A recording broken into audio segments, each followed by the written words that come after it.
comenzar esta predicación con una historia, ¿no?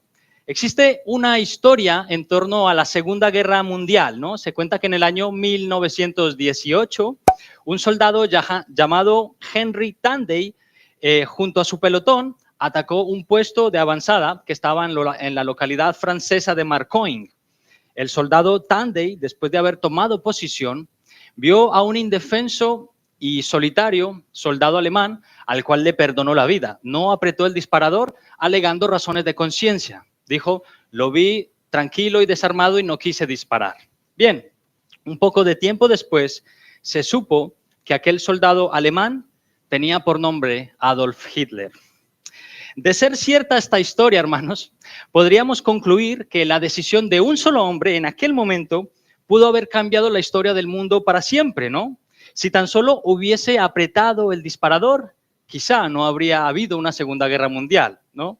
Esto nunca lo sabremos, pero aunque este hecho se trate de una historia real o que simplemente haga parte de una leyenda urbana, está claro que las acciones que los seres humanos realizamos tienen repercusiones más profundas e importantes de lo que nosotros pensamos. En la mañana de hoy, mis queridos hermanos, me gustaría que consideráramos una historia que también tiene lugar en una batalla. Esta batalla será una batalla temporalmente perdida, ¿verdad? Y tiene historias entre medias, y mi deseo al considerar esta historia es que todos nosotros podamos ver que las derrotas que sufrimos en nuestras vidas también tienen mucho que enseñarnos sobre lo que ocurre, pero también sobre nuestras propias vidas, sobre nosotros mismos. Yo he titulado este sermón como El pecado escondido. El pecado escondido. Y la verdad es que, de nuevo, me ha sorprendido mucho al escuchar la predicación del pastor Marcos, ¿no? Todas esas similitudes sorprendentes, ¿no? Como os decía, yo no he hablado nada con Marcos, pero creo que el Señor quiere decir cosas claras a su iglesia. Así que haremos muy bien en prestar atención, en pedir al Señor, Señor, ayúdanos a tener nuestra mente y nuestro corazón aquí. Por eso, vamos a tomar un momento para orar, ¿de acuerdo? Vamos a inclinar nuestros rostros en reverencia ante el Dios Santo. Señor y Padre, esta es tu iglesia. Lo hemos cantado. Somos tu iglesia, la que tu Hijo Jesucristo ganó por su sangre preciosa en la cruz. Señor, y estamos aquí delante de tu palabra, ella está abierta y tu Espíritu Santo está en medio de nosotros con el deseo de enseñarnos tu verdad. Por favor, ablanda nuestros corazones que son duros.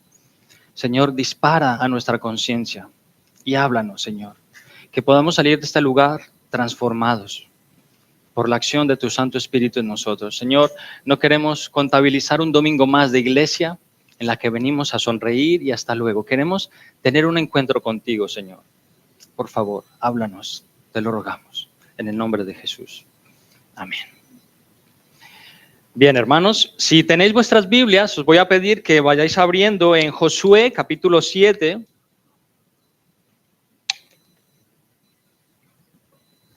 Josué capítulo 7. Hermanos, vamos a leer todo el capítulo. Yo sé que es un texto extenso, pero es importante considerar toda la historia. Y mientras la vais buscando, el capítulo 7 de Josué, del libro de Josué, este sermón tiene como objetivo llamar al pueblo de Dios al arrepentimiento.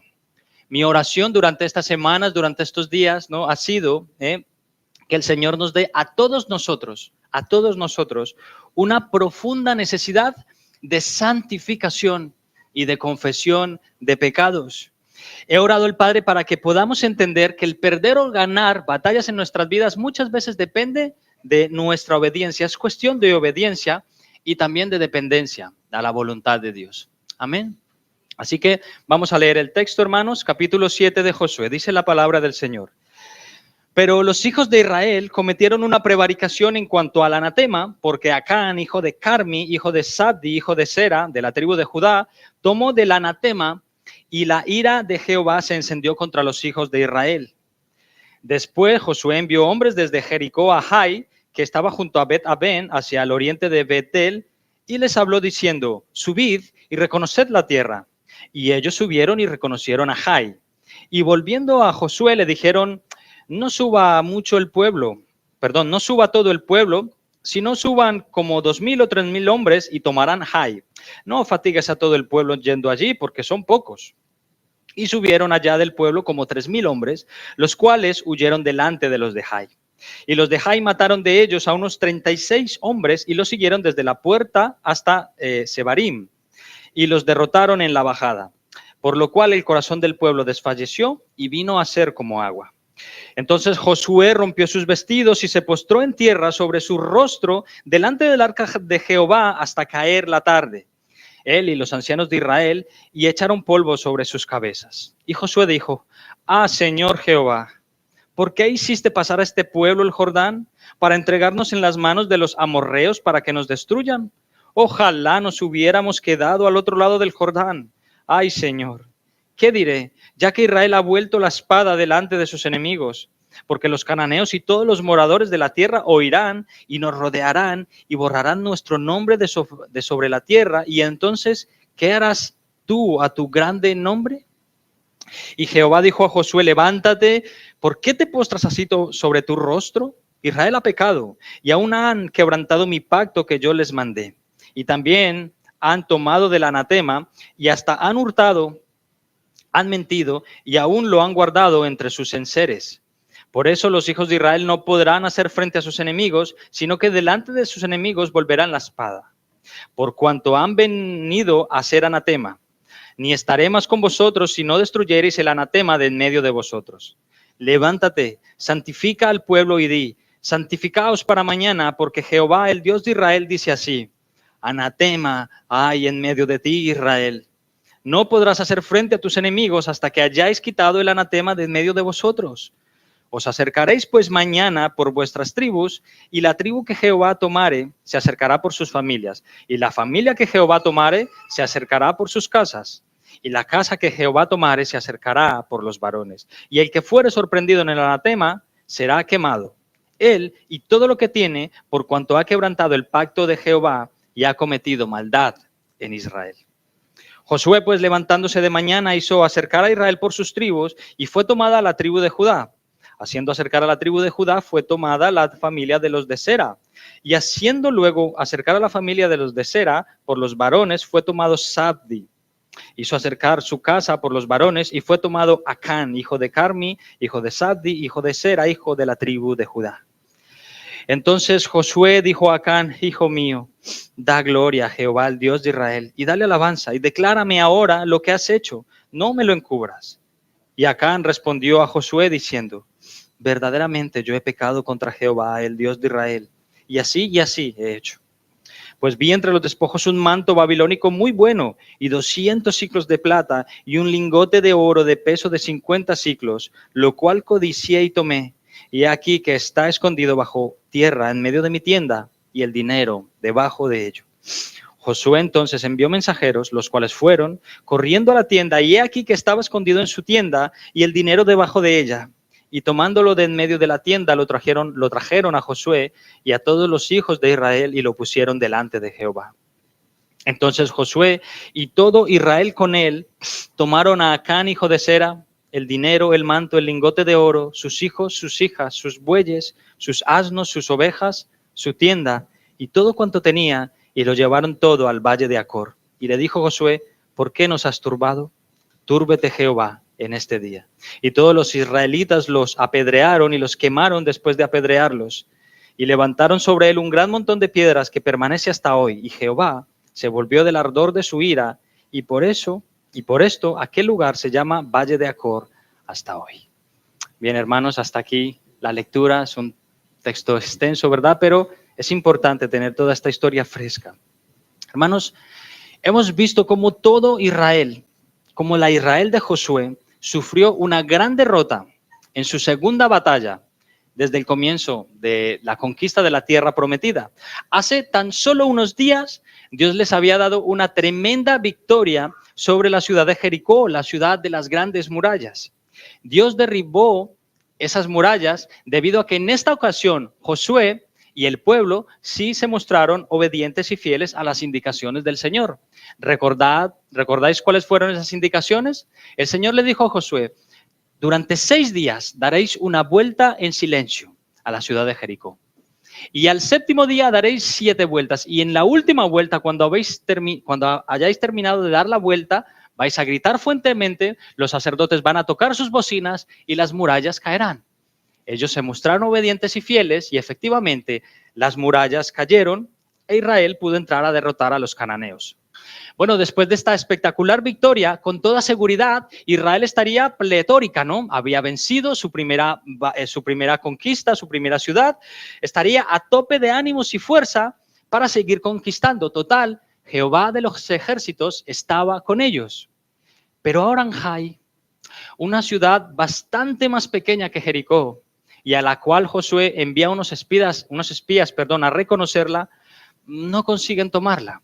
Y no consiguen tomarla por varias razones. Hermanos, en primer lugar, Josué fundamenta su ataque en base al informe de los espías y esta es toda la confianza en la que él se basa, ¿no? ¿Qué leímos ahí? Dice que los espías le dijeron, mira, Josué, son pequeñitos, vale, es una ciudad pequeña, ¿para qué vas a mandar a toda la gente? Tú, con 2.000 o 3.000 soldados, suficiente. No fatigues a todo el pueblo subiendo, ¿no?, a la batalla, son poquitos. Observad, hermanos, que no leemos en el texto que Josué haya consultado a Dios. ¿Te acuerdas, no? La semana pasada, más de lo mismo, Josué no consultó a Dios como sí lo hizo en la toma de Jericó. Quizá si Josué hubiera consultado al Señor, Dios le habría mostrado previamente el pecado de Acán. No lo sé, y a lo mejor no hubieran tomado el anatema, quizá esto no hubiera ocurrido. Pero no fue así, hermanos. Y el resultado de esto, una desgracia. 36 hombres muertos y a saber cuántos más. ¿Por qué? Porque leímos en el texto, en el versículo 5, que después de matar a estos 36 hombres, los de Jai les siguieron y les derrotaron. Y habían enviado allí entre 2.000 y 3.000 hombres, ¿no? Unos 3.000 hombres leímos. Y mirad, hermanos, cómo este Josué, quien fue un general extraordinario, Josué, la verdad es que fue un excelente general, tuvo muchas victorias de la mano de Dios, ¿no? A excepción de esta derrota, en la ciudad de Jai. Y mirad, hermanos, cómo estas dos historias se entrelazan más o menos, estas dos batallas se narran en el registro bíblico de manera continua, ¿no? En primer lugar tenemos a Jericó y acto seguido tenemos la batalla, la derrota de Jai, con la finalidad, hermanos, de enseñarnos que cuando es Dios quien establece el itinerario sobre nuestras vidas, hay victoria y hay gozo. Pero cuando es el hombre quien se toma la libertad de hacerlo a su manera, bajo sus propios criterios, solo hay tristeza y desgracia. Y mis hermanos, vamos a detenernos un momento aquí, vamos a intentar aplicar esto. Creo que nosotros tenemos suficiente información en este precioso libro. Tenemos magnífica información, el cual Dios nos ha dejado para que estudiemos y para que conozcamos su voluntad y su itinerario, ¿verdad? Dios ya nos ha marcado una hoja de ruta en este precioso libro, ¿no? El cual nos ha mandado a que con diligencia la estudiemos. ¿Para qué? Para que aprendamos a conocer a Dios, para que aprendamos a conocer cómo piensa Dios y sigamos sus pisadas, su camino.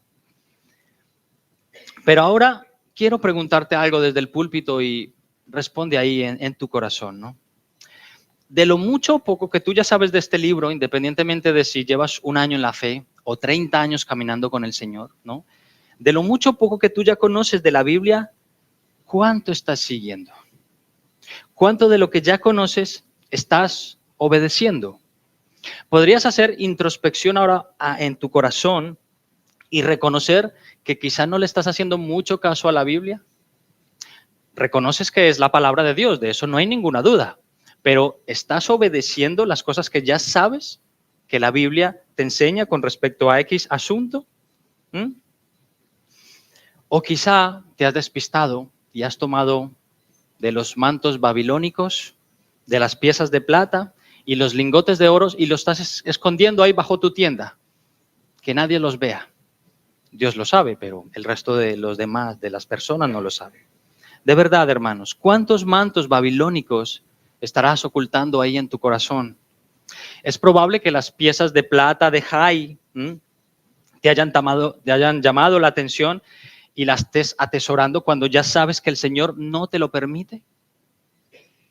¿Es en la avaricia de tu corazón que has enterrado bajo tu tienda los lingotes de oro para tu porvenir? pero desobedeciendo al Señor. Mira, hermanos, Dios fue muy severo en esta ocasión. ¿Visteis el final de Acán y toda su familia? Muertos, apedreados, quemados. Dios fue muy severo en esta ocasión, y aunque nosotros conocemos de sobra la extraordinaria paciencia y misericordia de Dios sobre nuestras vidas, el Señor tiene un límite cuando observa que su autoridad ha sido burlada. Dios no se arrepintió del mal que le hizo a Acán, ni pidió disculpas. Esa fue su santa respuesta. Y si tan solo se hubiesen arrepentido, un tiempo antes, quizá este mal no habría venido no solo sobre Acán y su familia, sobre el pueblo de Israel en general. Hermanos míos, esto es un llamado al arrepentimiento. Hoy es día, como dije en la introducción, hoy es día de arrepentimiento y confesión de pecados. Puedes hablar ahí mismo desde tu asiento, a tu alma, háblale y reacciona. Puedes hablar al Señor e identificar esas cosas que no están en orden en tu vida y decir, Señor, ya lo sé, perdóname, porque es un peso que tienes en la espalda. Tu conciencia está herida, porque sabes que no estás tomando decisiones conforme al Señor, y puedes hacerlo ahí, pedirle perdón. Y no solo pedirle perdón, sino, Señor, necesito las fuerzas para combatir aquello que estoy amando y que tú no autorizas. Estoy amando aquello que tú no deberías. Dios, hermanos, es en muchas ocasiones como nuestros padres, ¿no? Salvando las enormes distancias, ¿no? Nuestros padres han vivido muchas situaciones a lo largo de sus vidas, ¿no? Y en muchas ocasiones han tenido aciertos y se han equivocado bastante también. Y es en base a esa experiencia que nos aconsejan a los hijos para que no cometamos los mismos errores, ¿verdad? Y no suframos. Bueno, el Señor nunca ha cometido ninguna equivocación, pero Dios ya conoce el futuro. Y por eso, por conocer el futuro y por conocer tu vida y por querer lo mejor para ti, te aconseja y te exhorta y te amonesta tiernamente una y otra vez para que no caigas en los errores y luego sufras. Mirad, hermanos, más de 36 muertos en aquella ocasión, y podrían ser miles. ¿Y cuánto podrías tú seguir perdiendo si sigues empecinado, si sigues empecinada en hacer las cosas a tu manera? ¿De verdad no has sufrido ya bastante? ¿Y has visto la mano misericordiosa del Señor? Señor, perdóname, y el Señor te perdona, pero ¿de verdad no has sufrido ya bastante por hacer las cosas a tu manera? ¿Sigues marcando tú el itinerario de tu vida y sigues resistiéndote a venir definitivamente a los pies de Cristo? ¿No ha sido suficiente ya? Venciste en Jericó, y estuviste muy alegre, ¿no? Pero por un tiempo. Ahora llegas a Jai y todo se viene abajo. ¿Quieres perderte el resto de la tierra prometida por seguir haciéndolo a tu manera? ¿Recordáis cómo Moisés se perdió de entrar en la tierra prometida? Mirad que Dios amó mucho a Moisés. Mucho a Moisés. Fue su amigo, cara a cara, ¿no? Compartió momentos muy especiales con Dios, pero Dios, en su santa respuesta, dijo, tú no vas a entrar, Moisés. Y no entró en la tierra prometida, la tuvo que contemplar desde el otro lado del Jordán, desde lejos. ¿Quieres también contemplarlo desde lejos, aquello que el Señor ya tiene preparado para ti? Te pones en el monte y miras, te proyectas esos sueños que tienes para con Dios, esa familia restaurada, ese trabajo, todo aquello que tienes en el corazón, pero lo ves desde lejos porque sabes que hay un anatema ahí en tu vida y no lo quieres soltar.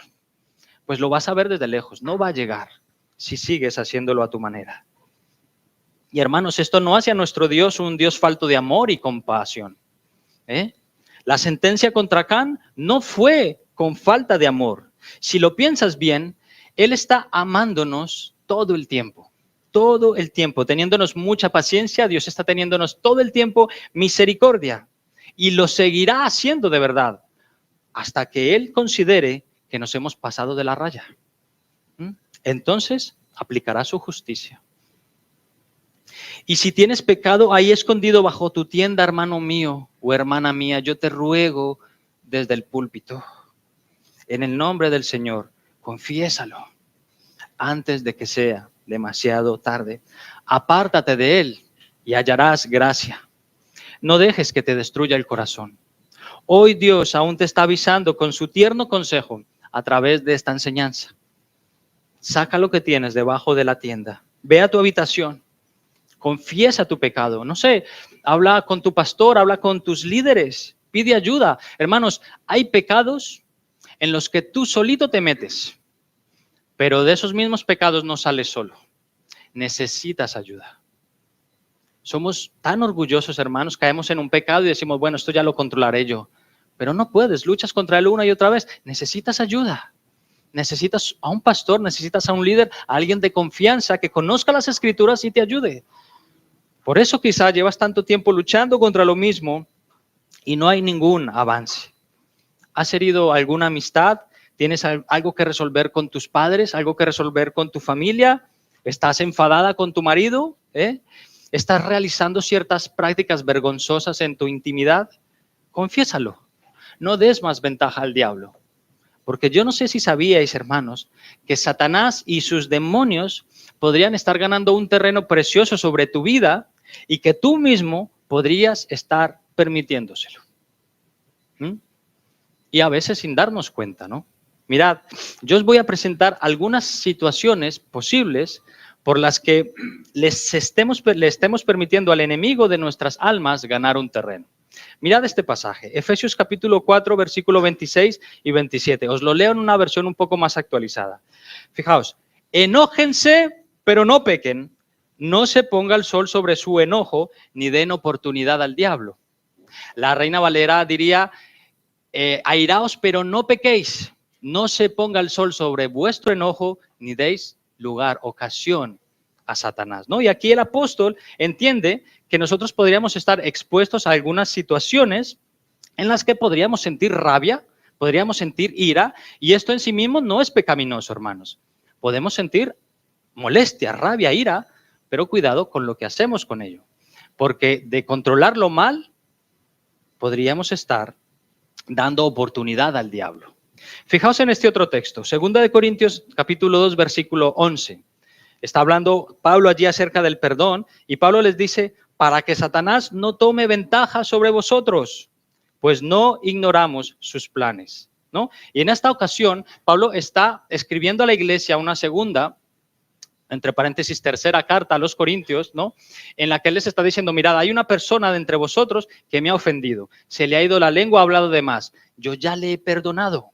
Vosotros deberíais hacer lo mismo, porque si hay falta de perdón en medio vuestro, Satanás va a tomar ventaja sobre vosotros. Yo ya lo he perdonado, perdonadle vosotros también, si es que me ofendió a mí, perdonadle vosotros también. Y os leo un texto más, este es un salmo, Salmo 73, versículos 21 y 22. El salmista dice, cuando mi corazón se llenó de amargura y mi interior sentía punzadas, entonces era yo torpe y sin entendimiento, era como una bestia delante de ti, ¿no? Y aquí la idea es que tú mismo puedes estar permitiendo que tu corazón se llene de amargura y tu interior de punzadas. Te llenas de amargura, Satanás toma ocasión para ello y entonces vives una vida triste, sin el gozo de Cristo, ¿verdad? Hermanos, os aseguro que Satanás y sus demonios conocen el valor de la paciencia. Y no les importa observarte durante semanas y meses, años, hasta entender perfectamente de qué pie flaqueas, ¿no? Y empiezas a tentarte y ellos empiezan a ganar terreno. Y la verdad, hermanos, es que muchas veces lo haces desde situaciones que son de lo más naturales en nuestras vidas, ¿no? O sea, el enemigo de nuestras almas no le interesa mucho llamar la atención, no le interesa ofrecerte que renuncies a Cristo, hacer cosas espectaculares. ¿Por qué? Porque sabe que tú amas a Dios, que tú crees en el Señor y no te puede presentar eso, pero sí te observa, te vigila como un espía, ¿no? Y cuando ya sabes de qué pie coger, entonces ahí empieza a plantar la tentación, caemos y le damos terreno y él empieza a ganar ese terreno sobre nuestras vidas, ¿no? Hermanos, en una de las asignaturas que hemos visto en el seminario, que es la asignatura de batalla espiritual, la verdad es que fue una asignatura que me gustó bastante. Y me gustó bastante porque cuando tú escuchas batalla espiritual, lo primero que automáticamente piensas es, bueno, me van a enseñar allí a reprender a los demonios, a sacar demonios, ¿no? A exorcizar, yo qué sé, la batalla espiritual que nos han planteado durante nuestras vidas, ¿verdad? Pero lo que me gustó muchísimo de esta asignatura es que el profesor y el autor del libro, Hasta que ruja el león, que es Miguel Núñez, se centró mucho en que podamos conocer al enemigo, más que en declarar, en expulsar, ¿verdad? Todo esto. Claro, a ti te dicen batalla espiritual, tú te esperas otra cosa, pero fijaos que se centró mucho en que pudiéramos conocer la mente de nuestro enemigo, ¿no? Porque en el arte de la guerra, mis hermanos, cuanto tú más conoces a tu enemigo, más probabilidad hay de que salgas vencedor. Esto es vital en una guerra y precisamente los espías son muy valiosos en una guerra. Tú envías a unos espías que ya conocen los planes de antemano y te dicen, mira, va a atacar este día hasta ahora. Entonces, ¿tú qué haces? Lo primero, sacas a la población de allí y en segundo lugar, si puedes cometer o hacer acciones defensivas, pues las vas a hacer, ¿no? Entonces, es muy importante que conozcamos la mente del enemigo de nuestras almas, ¿no? Y esto es interesante porque esto ocurrió en la vida de Martín Lutero, este famoso reformador del siglo XVI a quien le debemos algo. La historia nos dice que en el 1521 el clero de Roma había decidido cargarse a Martín. Lo querían matar porque sus ideas herejes se estaban repartiendo como pólvora, ¿verdad? Por Alemania y por Europa, ¿verdad? Así que tras la dieta de Worms, ellos querían allí callar su voz, querían matarle. Y para eliminar a Lutero, ellos planearon una emboscada. Pero personal de lo que fue el príncipe de Sajonia, Federico el Sabio, se enteró de esos planes de asesinar a Lutero y mandó a rescatarle. Si habéis visto la peli, pues allí sale esta escena, ¿verdad? Escenificada, valga la redundancia. Llegaron a librar a Lutero de la muerte, ¿no? Y pues gracias a él y a muchos otros, pues hoy hemos podido tener una reforma protestante en Europa y en el mundo. ¿Ves? Es importante conocer al enemigo y saber cómo piensan. Al apóstol Pablo también le ocurrió algo parecido. ¿Sabéis? En Hechos 23 se nos dice que Pablo, casi como Lutero, era odiado porque sus ideas acerca del cristianismo, bueno, estaban reventando la fe judía, ¿no? Así que dijeron, este hereje fariseo tenemos que darle de baja. Así que 40 judíos juramentaron bajo maldición que no iban a comer ni a beber nada hasta matar a Pablo. Y dice, casualmente casual, entre muchas comillas, que un hijo de la hermana de Pablo, es decir, su sobrino, se enteró de los planes, fue y se lo comentó al funcionario, ¿verdad? Se lo comentó allí a este funcionario y salvaron a Pablo de la muerte segura, ¿no? A día de hoy me sigo pensando si estos hombres finalmente murieron de inanición o no sé, o quizá tuvieron que renunciar, ¿no?, a su juramento, ¿no? Porque Pablo siguió viviendo muchos años y yo no sé si estos hombres comerían algo, ¿no? Pero veis, hermanos, de nuevo, es importante conocer los planes de nuestro enemigo. Obviamente, si yo sé que mi vida va a correr peligro en un momento, en un lugar y a una hora determinada, a mí no se me ocurre aparecer por allí, salvo que sea un necio o un insensato, ¿verdad? ¿Por qué? Porque no ignoramos sus maquinaciones. Y yo, hermanos, estuve meditando, ¿no?, en esta idea, ¿verdad? En la idea de que Satanás no gane terreno sobre mi vida, porque tenemos que ser sinceros, ¿no? Hay una parte en la que Satanás tiene un protagonismo, que es tentarnos, pero la otra parte, hermanos, es que nuestra propia carne pone en marcha todas aquellas tentaciones. Satanás no puede poseernos, no puede venir a nosotros, pero él sí nos tienta, así que es nuestra carne la que se encarga de poner todas estas tentaciones por obra, ¿no? Así que estaba pensando en esta idea, ¿no? Que no gane terreno sobre nuestras vidas, que no gane ventajas, ¿no? Y estuve pensando, bueno, ¿en qué situaciones de la vida cotidiana podría estar sucediendo esto? Así que déjame ponerte un ejemplo de lo más sencillo. Voy a beber un poco de agua.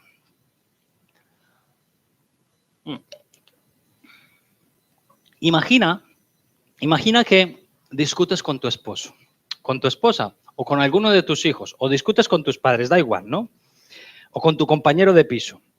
Imagina que le dices algo a tu esposo y de repente él te responde de malas maneras. A lo mejor se ha despertado de mal humor, con mal carácter, es pecado, ¿vale? O imagina que, no sé, le haces un comentario a tu esposa fuera de tono y se lo toma a mal, ¿no? Has herido ahí su sensibilidad, sus sentimientos. En este momento has ofendido a tu prójimo. Tú todavía no te has dado cuenta, ¿no? Porque estás ahí con tu mal carácter y demás. No te has dado cuenta, pero ya lo has hecho.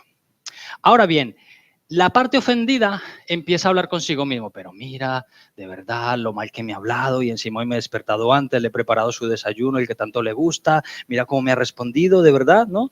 Y empiezas ahí a cavilar en tu corazón, en tus razonamientos, etcétera, ¿no? Esos son nuestros razonamientos, ¿verdad? Empezamos ahí a hablar con nosotros mismos. Bueno, en ese momento preciso es cuando Satanás ve la gran oportunidad, se acerca y empieza a aconsejarte de malas maneras, ¿eh? Porque Satanás o sus demonios te ha visto reaccionar, sabe de qué pie cojeas otra vez y empieza quizá a provocar esta situación. Así que él se acerca muy sutilmente y te dice, de verdad, es que tu marido es un insensible. ¿Cómo se le ocurre? Si es que le has preparado el desayunito, te has preparado antes, es que no lo ve, es un insensible. Ese es su consejo, no viene a arreglar las cosas. Claro, te aconseja de esa manera y tú, claro, le estás avivando el fuego que hay en ti y dice, tengo razón, hasta que este no venga a pedirme perdón, verás, ¿no? El resultado, pues una discusión mayor, falta de perdón y orgullo. Y nuestro remanente de pecado nos inclina naturalmente a eso, a la falta de perdón. Eso es lo que hace nuestro remanente de pecado que hay todavía en nosotros. Pero, hermanos, la inclinación naturalmente espiritual que hay en nosotros debería inclinarnos al perdón inmediato. El remanente de pecado me indica que tengo que ser un orgulloso, pero ese remanente, esa vida nueva que tengo en Cristo, me debería inclinar automáticamente al perdón, a la paz en la familia, porque esto es lo que Jesús nos enseñó. Y cuando estaba escribiendo esto, me acordé de Noa, la sobrina mayor. ¿Sabéis? Noa, cuando era pequeña, yo no sé si ahora todavía lo hace, aquí tengo a sus padres, no lo podrán confirmar. Cuando a Noa, su hermana venía y le pegaba, o sus primos le hacían una trastada, ella entre lloros, ¿no? Ahí estábamos los mayores y decíamos, venga, ir a pedir perdón a vuestra prima. Y ella, naturalmente, entre lágrimas, se acercaba a sus primos y les besaba y les abrazaba. Ella era la ofendida, pero estos niños impíos que estaban causándole muchas molestias no se acercaban por su orgullo a Noa, ¿verdad? ¿Noa sigue haciendo esto? Parece que sí, ¿no? Y entonces estaba pensando en ella, ¿no? Porque fijaos que en este sentido como los niños quieren la paz, seguir jugando con sus primos y quererse, ¿verdad? Seguir en ese entorno de paz, así que naturalmente le inclina, yo os perdono, os amo, vamos a seguir teniendo la fiesta en paz. Una inclinación naturalmente espiritual que nos lleva al perdón. Y casi que puedo escuchar la voz de Jesús cuando dice, a menos que seáis como estos niños, no entraréis en el reino de los cielos. ¿Como qué niños? Como Noa en este caso, ¿vale? No como los otros. A menos que seáis como niños, no entraréis en el reino de los cielos. Ahora bien, yo no te digo que no haya que hablar las cosas, ¿no? Las cosas hay que hablarlas cuando hay un problema de estos. Yo no digo que no te puedas enfadar, ya lo hemos dicho, enfadarse es lícito, pero cuidado con lo que hacemos con esa con esa ira, ¿verdad? Pero el punto, mis hermanos, es que deberíamos estar dispuestos a hablar las cosas para solucionarlas en un espíritu amable y humilde. ¿Por qué? Porque en otras ocasiones hemos sido nosotros los que nos hemos comportado así. Acusamos a nuestro marido, a nuestra mujer, a nuestros hijos de comportarse mal, sin gracia, sin humildad, ¿no? Cuando nosotros también nos hemos comportado de esa manera, ¿no? Entonces, esto es a lo que nos llama el Señor. Y es verdad, hermanos, que en el momento de la ofensa quizá no tienes cabeza ni la actitud para hablar. Está bien, no tienes por qué. Yo soy de esas personas que la lío y me gustaría, perdóname ya y arreglado ya. Pero a veces no funciona así. Lo que pasa en ese momento es la otra persona necesita su tiempo, así que déjale que respire, que se dé una vuelta, vete a dar una vuelta tú también, ¿verdad? Porque no te puedes dejar gobernar por esos impulsos pecaminosos que hay en ti. ¿Por qué? Porque tú le respondes, él te responde, hay un lío mayor, hay heridas, decimos cosas de las que luego nos tenemos que arrepentir, tener actitudes pecaminosas y hay una herida mayor ahí en nuestro corazón, ¿no? Así que mejor pides un momento, te alejas, oras, pides perdón al Señor por tu pecado, por tu orgullo, por tu mal humor, y después de un tiempo le dices a tu padre, a tu mujer, tienes un momento para hablar, ¿vale? Y donde el diablo, hermanos, pensó en ganar terreno, donde el enemigo despiadado pensó en llevar a cabo su emboscada contra nosotros, no solo ha perdido influencia sobre nuestras vidas, hermanos, sino que además hemos ganado mucho. ¿Por qué? Porque ahora hemos ganado experiencias resolviendo conflictos. Ahora somos más como Jesús y nos hemos hecho más humildes. ¿Por qué? Porque hemos actuado con más dominio propio y hemos evitado un conflicto mayor que, perdonadme la expresión, pero a veces se originan por auténticas estupideces. Unas peleas por cómo pones el trapo en la cocina, cómo secas la ropa, como tonterías que afectan, ¿no?, la paz de casa, ¿verdad? Ahora, hermanos, un consejo de nuevo. No esperes que esto sea inmediato, no creas que esto tú te vas a sentar, a hablar y la otra persona lo va a entender enseguida, ¿no? Y se va a solucionar pronto. Gloria a Dios si esto es así, ¿no? Pero deja que el Espíritu Santo haga su trabajo.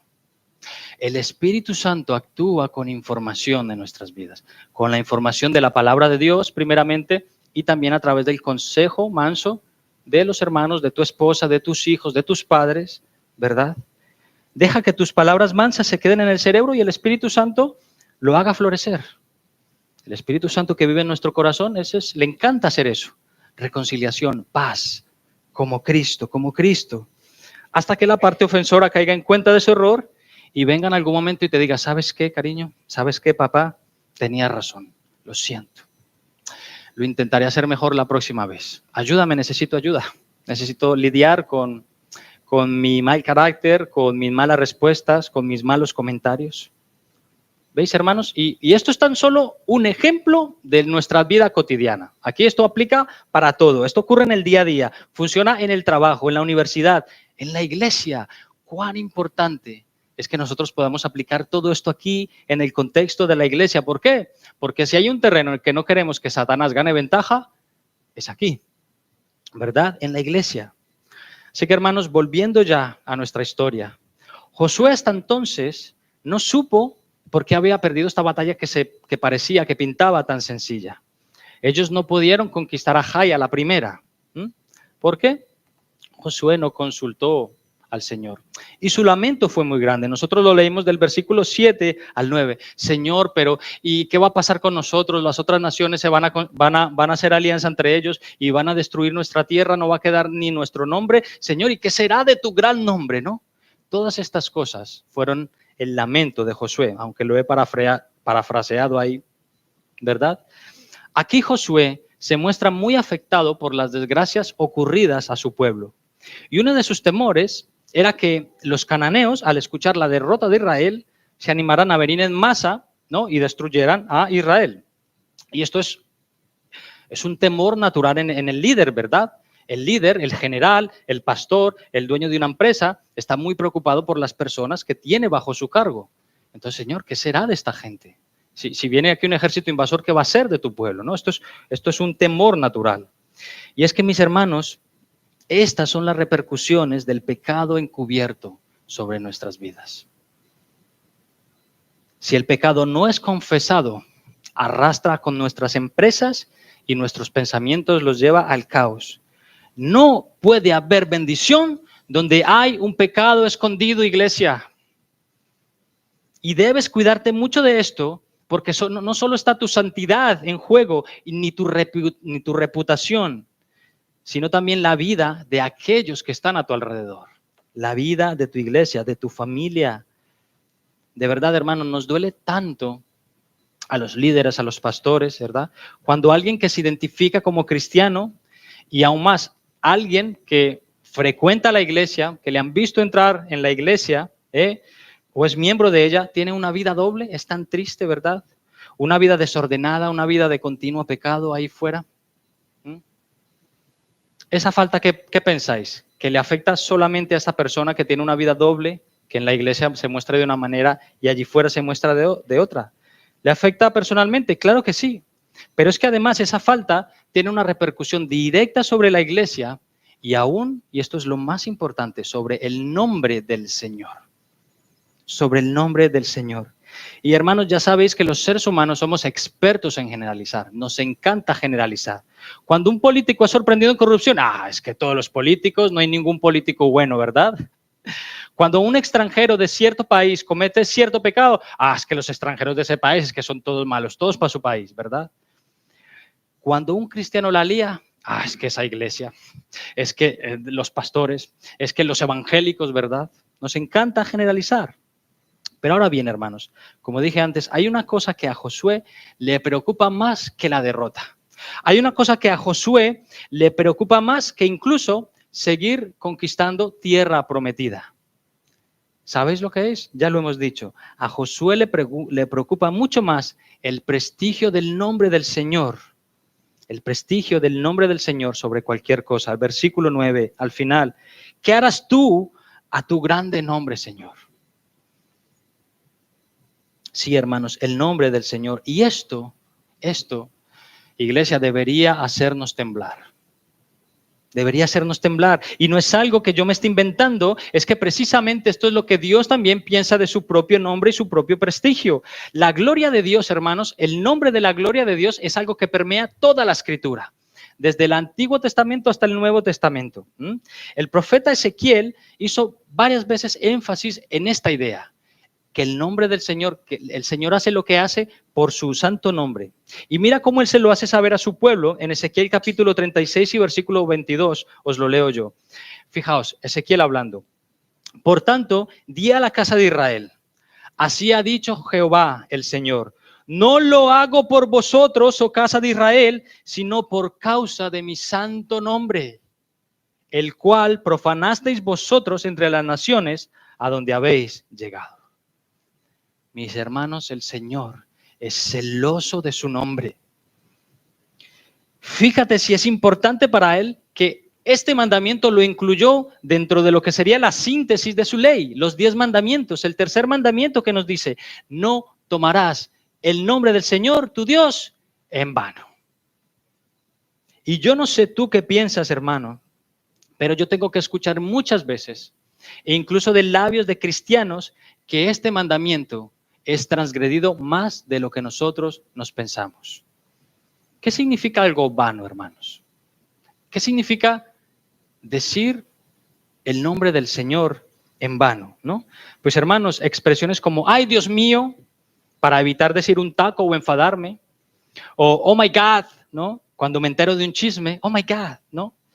O Dios, ¿no? Cuando se me cae el móvil, ¿veis? Todas estas expresiones están al orden del día. Estamos transgrediendo el tercero de los mandamientos del Señor. No tomarás el nombre del Señor tu Dios en vano. Y yo te recomiendo, si puedes, que escuches una enseñanza del doctor R.C. Sproul en YouTube. Se titula No tomes su nombre en vano, ¿no? Y Sproul, lo que me llamaba la atención de esta enseñanza era que una de las cosas que más le asustaba a Sproul era que las personas empleaban todo el tiempo frases tomando el nombre del Señor en vano, sin sentir ninguna culpa y sin ser conscientes de ello. ¿No? Tú puedes decir, esto yo lo digo mucho, pero es que no me he dado cuenta. Pues exactamente por eso. Imagínate la cantidad de veces que ya lo has dicho, que ya se te hace normal. O la cantidad de veces que los cristianos lo dicen y se te hace normal. Sproul decía, mirad, de vez en cuando yo veo un programa de estos de reformas en la televisión. Bueno, Sproul ya partió con el Señor. Y sabéis, cuando reforman una casa que estaba hecha polvo y la casa queda preciosa, ¿cuál es la expresión que más escuchamos? Oh my God, ¿no? Y son personas que ni siquiera temen al Señor. Y está normalizado, pero esto, mis hermanos, es transgredir el tercero de los mandamientos. ¿Por qué? Fijaos cómo termina el versículo de Éxodo 20. No tomarás el nombre del Señor tu Dios en vano, porque Dios no dará por inocente a quien tome su nombre en vano. Y aquí, hermanos, cierro ya el paréntesis. Retomando aquí la idea del prestigio del nombre de Dios, creo que podemos identificarnos un poco más con Josué al estar altamente preocupados por la fama del nombre de Dios. Yo no sé cuánto te preocupa a ti la fama del nombre de Dios, más que a tu propia fama o tu propio prestigio. Si yo hago introspección en mi corazón, tengo que reconocer, me preocupo muchas veces más por lo que van a pensar de mí que por lo que van a pensar de aquel a quien represento. Recuerda que cuando metes la pata, cuando pecas, no solamente se trata de ti, se trata del nombre de tu familia, del prestigio de tu iglesia, del prestigio de Dios, debido a que cuando creíste y te convertiste, te hiciste embajador del reino de los cielos, portador del nombre de Cristo, cristiano. Eso es lo que significa que seas cristiano, que eres un pequeño Cristo, ¿verdad? Un embajador del reino de los cielos, ¿no? Y precisamente pensando en esto, en esta idea, el apóstol Pablo, amonestando a los creyentes que habían en Roma, creyentes judíos, creyentes gentiles convertidos al cristianismo, ¿verdad? Les escribe de la siguiente manera. Bueno, aquí está directamente acusando a los judíos. Os lo voy a leer. Romanos capítulo 2, versículos del 17 al 24. Aquí habla directamente al judío. Pero si tú, que llevas el nombre de judío y te apoyas en la ley, que te glorías en Dios y conoces la verdad, que apruebas las cosas que son esenciales, siendo instruido por la ley, y te confías en que eres guía de ciego, luz de los que están en tinieblas, instructor de los necios, maestros de los faltos de madurez, que tienes en la ley la expresión misma del conocimiento y de la verdad, tú pues, que enseñas a otro, ¿no te enseñas a ti mismo? Tú que predicas que no se debe robar, ¿robas? ¿Tú que dices que no se debe cometer adulterio, adulteras? ¿Tú que abominas los ídolos, saqueas los templos? ¿Tú que te jactas de la ley, violando la ley deshonras a Dios? Y escuchad, hermanos, porque aquí es donde viene ya el punto fulminante. Porque el nombre de Dios es blasfemado entre los gentiles por causa de vosotros. ¿Veis la idea, mis hermanos? Ahora, intenta sustituir en este texto la palabra judío por la palabra cristiano. La palabra ley por la palabra Biblia. Intenta hacer algunos cambios. Esto quedaría más o menos así. He aquí, tú que tienes el sobrenombre de cristiano y te apoyas en la Biblia y te glorías en Dios y conoces su voluntad e instruido por la Biblia, por la palabra de Dios, apruebas lo mejor y confías en que eres guía de ciegos, luz de los que están en tinieblas, instructor de los indoctos, maestro de niños, que tienes en la Biblia la forma de la ciencia y de la verdad. Tú que predicas, ama a tu prójimo, ¿no sientes ninguna compasión por los que sufren o por los que están perdidos en sus pecados? Tú que dices que hay que ser como Jesús, ¿te pareces cada vez más al mundo? Etcétera, etcétera. Porque el nombre de Dios es blasfemado, entre los del mundo por causa de vosotros. Hermanos, esto debería hacernos temblar. Que el nombre de Dios ahí fuera sea blasfemado por nuestra causa, porque no estamos teniendo un comportamiento santo, decente como Dios lo ha mandado, esto tendría que hacernos temblar, iglesia. Porque, repito, no es solo tu prestigio, es el nombre santo de Dios. Y esto es un llamado a la santidad. El Señor es 3 veces santo, Él detesta el pecado. Y aunque nos tiene mucha misericordia, estamos llamados a ser de esta manera. Mis queridos hermanos, que el Señor nos ayude en esto. Quiera el Señor que no sea tu caso ni mi caso. Que de verdad estés viviendo allí fuera una vida que agrade a Dios, ¿verdad? Aunque no le gusten a muchos allí. Si no es así, arrepiéntete pronto y Dios tendrá misericordia de ti. Porque si no lo haces, ¿qué hemos leído? Dios no tendrá por inocente al culpable. Bueno, me temo que tengo que ir cerrando la predicación y me quedan aquí todavía un montón de cosas. ¿Has visto hasta dónde te puede llevar un pecado escondido, un pecado no confesado? Una iglesia, hermanos, donde hay pecado escondido, en alguno de sus miembros sufre la consecuencia del pecado. Pero más abruptamente cuando el pecado es cometido por uno de sus líderes, ¿no? Cuando hay un hermano en la iglesia que comete un pecado, está mal, está muy mal, pero cuando es el líder quien lo comete, entonces ya se le acabó. Lo mismo pasa ahí fuera, ¿no? Cuando un militante de un partido político hace algo malo, pues, oye. Pero cuando es el presidente, cuando es el secretario general de ese partido quien la lía, tiene unas repercusiones mayores. Y es bueno, hermanos, que consideremos esto y preguntemos en ardua oración al Señor, ¿por qué quizá mis planes no están progresando? ¿No? ¿Será porque no es voluntad de Dios? ¿Será que si es su voluntad, pero tengo ahí un pecado escondido bajo mi tienda, un manto babilónico, ¿no? Un lingote de oro, y por eso no salen adelante mis empresas, las cosas que he soñado para Dios quizá? Cuando Josué entendió todo esto, mirad la actitud de Josué. Él se inclinó y rasgó sus vestidos. Y consultó al Señor. Después de este lamento, Josué sí que consultó al Señor. Y el Señor le indicó dónde estaba el problema, ¿no? ¿Qué le dijo? Bueno, pues vamos a ver. Vosotros habéis perdido esta derrota. Yo os voy a indicar dónde está el problema. Presenta a todo el pueblo, por las tribus, por las familias, por los hombres, y yo te mostraré dónde está el problema. ¿Y sabéis qué? El Señor no le dio muchas más pistas a Josué. El Señor podía haberle dicho, mira, Acán, a su casa, a por él. No, le dijo, haz esto. Y Josué obedientemente acató las órdenes. Y así es muchas veces el Señor con nosotros, hermanos. Hay problemas en nuestras vidas, hay aspectos en nuestras vidas que quizá el Señor no ataca directamente, pero a los cuales nosotros hacemos bien en estar atentos a los detalles. ¿Y qué tal si un hermanito o una hermanita de fe en la iglesia se acerca a ti y te dice, hermanito, esa actitud que has tenido hoy con tus hijos, deberías mostrarte un poco más? El Señor quizá te está hablando. ¿Qué tal si tu madre se acerca a ti hoy y te dice, cariño, no me grites así, te he mandado solo a comprar el pan, no es para tanto? ¿Qué tal si el Señor está haciendo esas pequeñas cosas en nosotros y nosotros estamos resistiendo al Señor? ¿No? Hay cosas en nuestras vidas que hasta que alguien de fuera no nos lo dice, no entramos en razón, ¿verdad? Los padres sabéis mucho de esto, ¿verdad? Llevo 2 años diciéndole a mi hija esto, pero ha llegado este de fuera, se lo ha dicho y lo ha entendido. Bueno, gloria a Dios, al menos lo ha entendido, ¿no? Pero así actúa el Señor.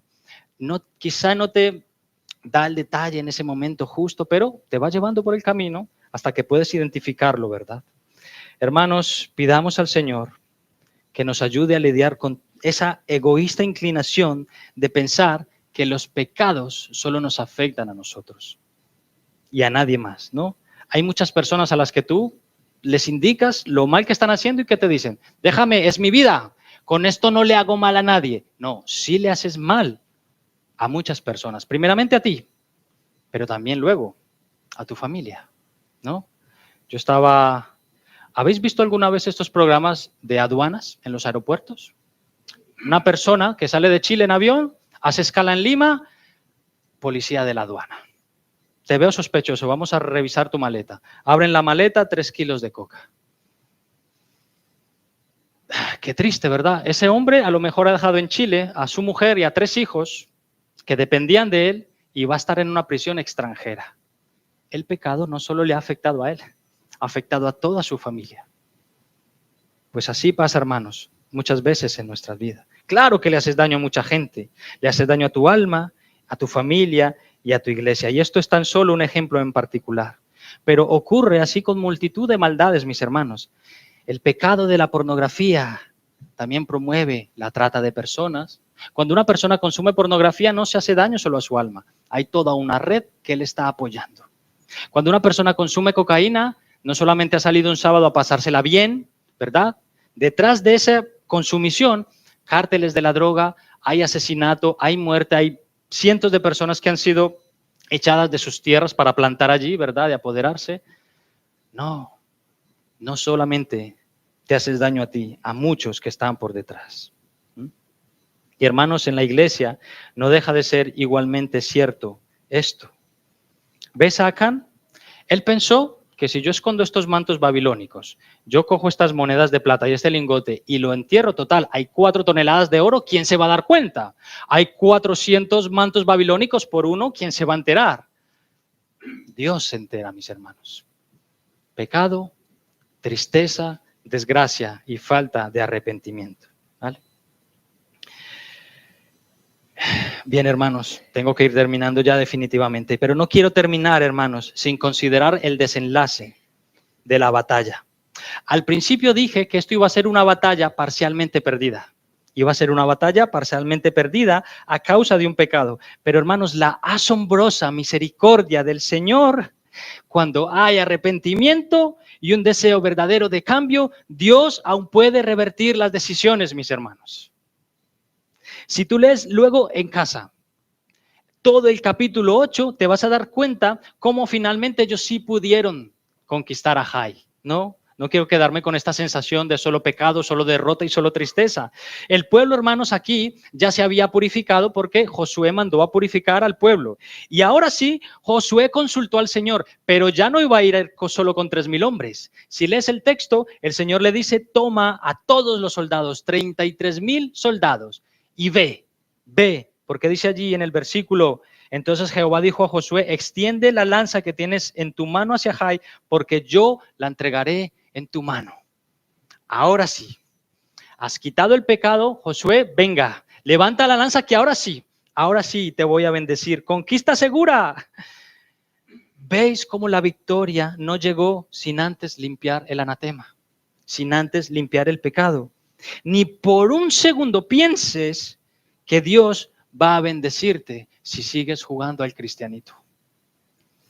A Dios, mira, Dios detesta, hermanos, la hipocresía. El jugar al cristianismo. Una pierna el domingo en la iglesia, la otra de lunes a viernes en el mundo. No, entrégate por completo. Entrégale por tu vida a Jesús. Entrégale tu vida por completo a Jesús y comprueba sus ricas misericordias. Amén. Hermanos míos, la advertencia es seria. O pones en orden tu vida, confiesas tu pecado y clamas por misericordia, o la cosa puede terminar muy mal. Dios es inmensamente rico en misericordia y gracia. Cada día se renuevan sus misericordias contra nosotros. Él nos ama con un amor de verdad inexplicable. Dios te ama con ese amor inexplicable. Sus promesas son preciosas, ¿verdad? Qué bonitas son las promesas de Dios. Pero sus amenazas también son ciertas, hermanos. Ya no puedes jugar más al cristianito, perdón. Esto se ha ido para adelante. Así que, hermanos, de la misma manera que el soldado británico del principio de nuestra historia, el soldado Tandy, pudo presuntuosamente haber eliminado a Hitler antes de convertirse en lo que fue, ¿verdad? Pudo haber apretado el disparador, y de la misma manera que Acán pudo haber evitado la desgracia sobre su familia y sobre su pueblo, si tan solo hubiera guardado los mandamientos de Dios, hoy puedes cambiar tu historia con la ayuda de Dios. Solo ponte en orden, obedece su voz y confía en Él, porque, hermanos, el Señor ha cambiado nuestra historia, ¿verdad? Todos los que hemos creído tenemos un antes y un después de Cristo. El Señor ha cambiado la historia del mundo para siempre. Antes y después de Cristo. Esta puede ser tu historia también. El Señor puede revertirlo. Si tú confías en su Hijo y te vuelves de seguir siendo el capitán de tu propia vida, de tomar tus propias decisiones de manera egoísta, verás la mano de Dios. Porque Dios lo ha hecho con nosotros. Envió a su Hijo para morir por nuestros pecados y nuestras tragedias y nuestras meteduras de pata, para darnos una nueva oportunidad y hacernos conquistar a Jai de la mano del Señor. Amén. Gloria a Dios, hermanos. Vamos a orar.